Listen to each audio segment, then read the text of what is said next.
तो दोस्तों आज मैं एक्सप्लेन करने वाला हूँ एक American coming of age horror drama movie को, जो कि अभी हाल ही में रिलीज हुई है, जिसका नाम है we are all going to the world's fair. इस मूवी को लिखा और डायरेक्ट किया है जेन शॉनब्रन ने। ये मूवी 2021 में सनडांस फिल्म फेस्टिवल में 31 जनवरी को रिलीज की गई थी। उसके बाद में इसको हाल ही में अप्रैल 15 को थिएटर्स में रिलीज किया गया है और 22 अप्रैल को ये HBO Max पर भी स्ट्रीम हो गई है। तो अगर आप देखना चाहते हैं तो वहां पर जाकर जरूर देख सकते हैं। इस मूवी का कॉन्सेप्ट ना काफी अलग टाइप का है, तो वीडियो को एंड तक देखना, मूवी को समझने की कोशिश करना। और हाल ही में मैंने एक्सप्लेन किया है द नेमलेस डेज नाम की एक हॉरर मूवी को, जो कि अभी हाल ही में रिलीज हुई थी। उसके अंदर एक भयानक विच की कहानी है जो कि बहुत ही ब्रूटल तरह से लोगों को मार देती है। तो अगर आपने बाई चांस मिस कर दिया है तो जाकर जरूर देख लेना। तो चलिए अब बिना किसी देरी के चलते हैं सीधा वीडियो की तरफ। मूवी की स्टार्टिंग में हम देखते हैं केसी नाम की एक लड़की को, जो कि अपने लैपटॉप के सामने बैठी हुई थी और इंटरनेट को सर्फ कर रही थी। केसी कुछ टाइम बाद एक वीडियो को बनाने लगती है और अपनी ऑडियंस को ग्रीट करते हुए बोलती है कि वो वर्ल्ड फेयर चैलेंज में एनरोल कर रही है, जो कि एक online kind of role playing game है। और केसी अपनी फिंगर पर बैच पिन से हर्ट भी करती है। अब हम केसी का बैकग्राउंड जानते हैं, जहाँ पर उसकी मदर नहीं थी। उसके डैड काम पर बिजी रहा करते थे और केसी हॉरर जॉनरा की बहुत बड़ी फैन थी, just like all of us. उसको सारी categories like movies, book, game सब कुछ अच्छा लगता था। और यहाँ पर ये गेम द वर्ल्ड फेयर भी एक वायरल हॉरर गेम था, जहाँ पर हम वर्चुअल वर्ल्ड में एक रोल प्ले करते हुए वीडियो से लोगों से कनेक्ट रहते हैं। अब केसी एक वीडियो देखती है और उसको कंप्लीट करते हुए ऑडियंस से ये बोलती है कि वो अपडेट देती रहेगी इन केस कोई चेंज होता है तो, और इसके बारे में मैं आपको थोड़ी देर में बताऊंगा। खैर अगले सीन में केसी इंटरनेट पर वर्ल्ड फेयर चैलेंज के बहुत सारे वीडियोस को देखती है, जिसमें बहुत सारे लोगों ने पार्टिसिपेट किया था और वो लोग अपने अपने बारे में बताते हैं, जहां पर बहुत से लोग अजीब और क्रीपी बिहेव कर रहे थे। और कहा जाता है कि ये चैलेंज किसी इंसान को चेंज कर देता है किसी और चीज में। अब वीडियोस को आगे कंटिन्यू देखते हुए वो सिम्टम्स को देखती है कि इस चैलेंज के अंदर जो चैलेंजर्स हैं उनके साथ में होता क्या है। और उसको ढेर सारी वीडियोस मिलती हैं, जिसमें एक वीडियो में एक लड़का ये बताता है कि वो महसूस कर रहा है कि वो चेंज हो रहा है, और वो भी किसी और ही चीज में। एक लड़का खुद के बारे में ये बोलता है कि उसकी बॉडी अब कुछ भी फील नहीं करती, ना पेन फील करती, ना ही कोई और इमोशन। और एक लड़की ये बोलती है कि वो प्लास्टिक में बदल रही है। और ये चीजें काफी वियर्ड और क्रीपी होती हैं। अब अगले सीन में केसी वुड्स में होती है और खुद को रिकॉर्ड करके बोलती है कि वो स्लीप वॉक करती है कभी कभी, और उसको रियलिटी और ड्रीम के बीच में अंतर समझ में नहीं आता। वो ड्रीम करते टाइम ये फील करती है कि वो जगी हुई है और उसके साथ जो ड्रीम में हो रहा है वो उसकी रियलिटी में हो रहा है। फिर केसी खुद को सोते टाइम रिकॉर्ड करती है, लेकिन उसको नींद नहीं आती तो वो बाहर घूमने निकल जाती है और अपने डैड के बार्न हाउस में जाती है, जहां पर वो उनकी गन देखती है और प्रोजेक्टर पर अपने फोन से एक वीडियो प्ले करके सोने की कोशिश करती है, जहां एक लेडी शायद से केसी की मदर उसको सुला रही थी। और उस वीडियो के खत्म होने के बाद में एक वीडियो मैसेज प्ले होता है, जो किसी JLB नाम के पर्सन ने केसी के लिए भेजा था। और उस वीडियो के अंदर केसी का चेहरा डिस्टॉर्टेड था और उसकी आंखें ब्लैक थी। कुछ मैसेजेस थे कि तुम खतरे में हो और मुझे तुमसे बात करने की जरूरत है, यानी केसी ट्रबल में है और JLB से वो जल्दी से बात करे।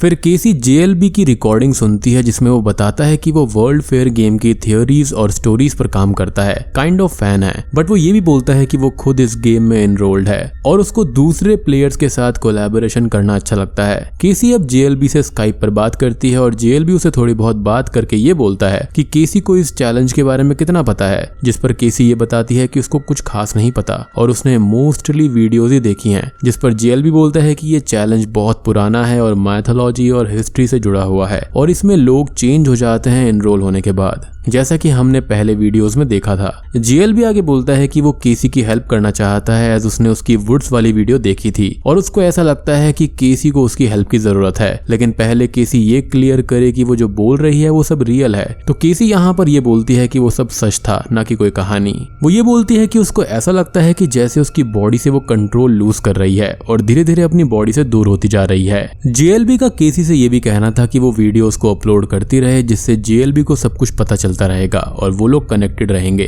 जिस पर केसी एग्री हो जाती है। अब कॉल कट होने के बाद हम JLB को देखते हैं, जो दूसरे लोगों की वर्ल्ड फेयर चैलेंज की वीडियोस देखता है, जिसमें से एक लड़का अपने बारे में बताता है कि अब वो धीरे धीरे फिजिकली चेंज होने लगा है और उसको ये अच्छा लग रहा है। और वो लड़का अपना हाथ दिखाता है, जिसके हाथ पर अजीब सा घाव था और वो अपने घाव के अंदर से कुछ टिकट्स जैसा निकालता है, विच वॉज वेरी वियर्ड। और स्टार्टिंग में मैंने आपको बताया था कि केसी अपनी ऑडियंस से ये कह रही थी कि कुछ चेंज होता है तो मैं बताऊंगी। तो यहाँ पर उसने इन्हीं वीडियोस को देखा था और वो गेम के बारे में बात कर रही थी कि गेम को खेलने के बाद में, यानी कि चैलेंज लेने के बाद में अगर उसके अंदर कुछ चेंज होता है तो वो जरूर बताएगी। आगे हम कुछ और फुटेज देखते हैं जिसमें एक वेब सीरीज का सीन भी था जहाँ पर एक लड़का वर्ल्ड फेयर चैलेंज करता है और उसके लैपटॉप की स्क्रीन से 2 हाथ बाहर आकर उसको स्क्रीन के अंदर खींच लेते हैं। फिर जेएलबी केसी की वीडियो देखता है और केसी आज खुद को सोते टाइम रिकॉर्ड कर रही थी और बीच रात जेएलबी ये देखता है कि केसी नींद से जागी हुई है और एक बहुत ही ज्यादा क्रीपी स्माइल दे रही है और उसके हैंड मूवमेंट्स देखने से ये लग रहा है कि जैसे कोई और ही उसको कंट्रोल कर रहा हो। एक और वीडियो में केसी अपने आप को डांस करते हुए रिकॉर्ड करती है और वीडियो का टाइटल होता है losing control on my self, मतलब केसी खुद पर कंट्रोल लूज कर रही थी और वो डांस करते करते बीच बीच में अचानक से स्क्रीम करने लगती है। केसी कुछ और वीडियो रिकॉर्ड करती है और यहाँ वहाँ घूमती है और एक वीडियो में तो वो ये बोलती है कि एक दिन वो अचानक से गायब हो जाएगी।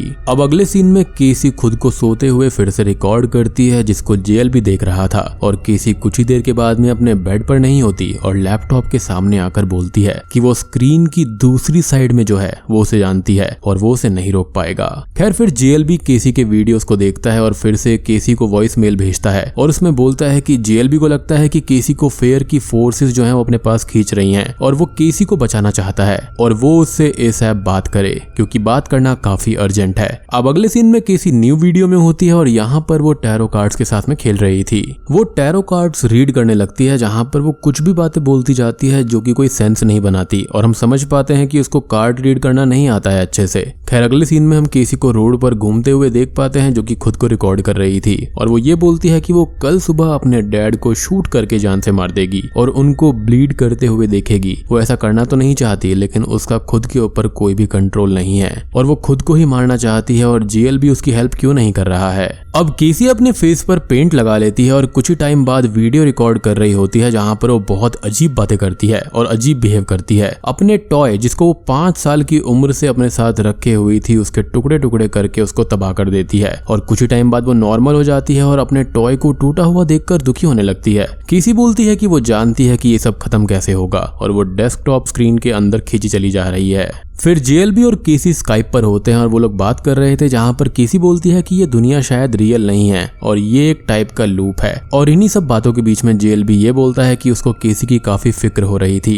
और वो केसी की वीडियो को रिपोर्ट भी करने वाला था और पुलिस को कांटेक्ट करने वाला था, जिस पर केसी चिढ़ जाती है और ये बोलती है कि वो सब ये सिर्फ वीडियोस के लिए कर रही थी और ये एक्टिंग थी, यहाँ पर कुछ भी रियल नहीं था और ये सब दिखावा था फैन बेस को अट्रैक्ट करने के लिए। फिर केसी जेएलबी को पीडोफाइल बोलती है और ये कहती है कि वो उससे आज के बाद कभी भी बात ना करे और कॉल को कट कर देती है। पीडोफाइल का मतलब यहाँ पर ये होता है कि जो आदमी बच्चों से सेक्सुअली अट्रैक्टेड होता है।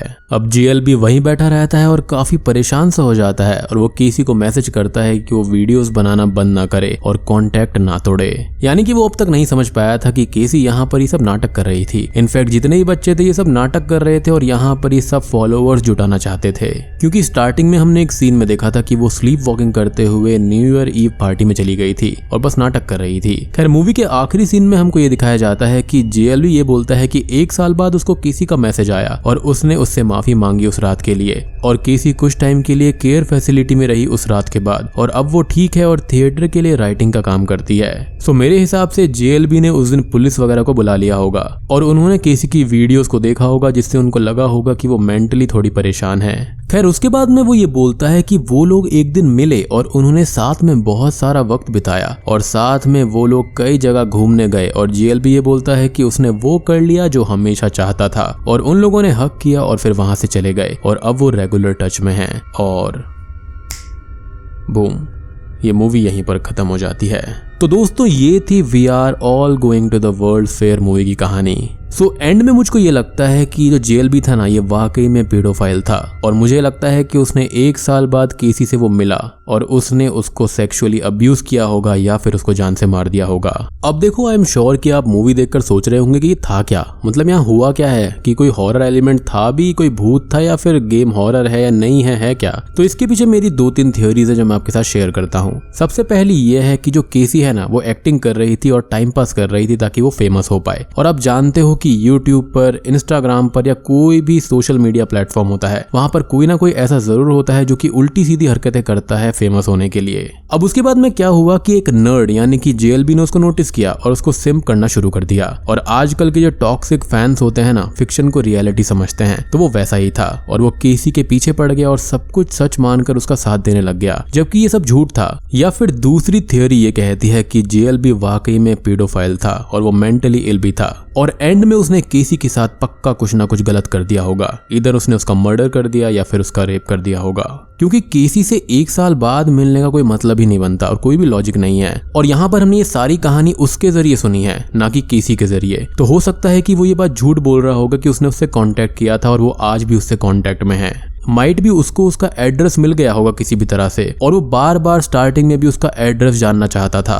सो उसने पक्का उसका एड्रेस निकाला होगा, वहां पर गया होगा और उसके साथ में कुछ ना कुछ गलत कर दिया होगा। और ये जो मूवी है ना, ये आजकल के कॉन्सेप्ट के ऊपर है, यानी कि जो वियर्ड गेम्स वायरल हो जाते हैं ना, जहां पर कुछ ना कुछ चैलेंज करना होता है और कई लोग फेमस होने के लिए चैलेंज कर भी देते हैं। बेसिकली ये जो पूरी मूवी है ना, ये आज का जो सोशल मीडिया है ना, उसको पूरी की पूरी तरह से टारगेट करती है। और मैंने कहा ना कि आने वाले टाइम में ये सोशल काइंड ऑफ जो हॉरर मूवीज है ना, वो बहुत ज्यादा चलने वाली हैं। तो देखो, पर्सनली मुझको ऐसा फील हुआ मूवी के बारे में कि कॉन्सेप्ट है ना वो तो ठीक बनाया गया है, लेकिन जो एग्जीक्यूशन है, डायरेक्शन है, वो थोड़ी सी वियर्ड टाइप की हो गई है। एंड जो सीन्स है ना वो काफी ज्यादा लॉन्ग है इस मूवी के अंदर, तो माइट भी आप बोर भी हो सकते हो देखते वक्त, तो आप एक्सप्लेनेशन से ही काम चला लेना। So guys, that was my take on we are all going to the world fair movie. It might be a miss or hit, पता नहीं, लेकिन अगर आपको वीडियो पसंद आई हो तो लाइक कर देना, चैनल पर नए हैं तो सब्सक्राइब कर लीजिए। तो मैं आप सबको मिलता हूँ अगली वीडियो के साथ में, तब तक के लिए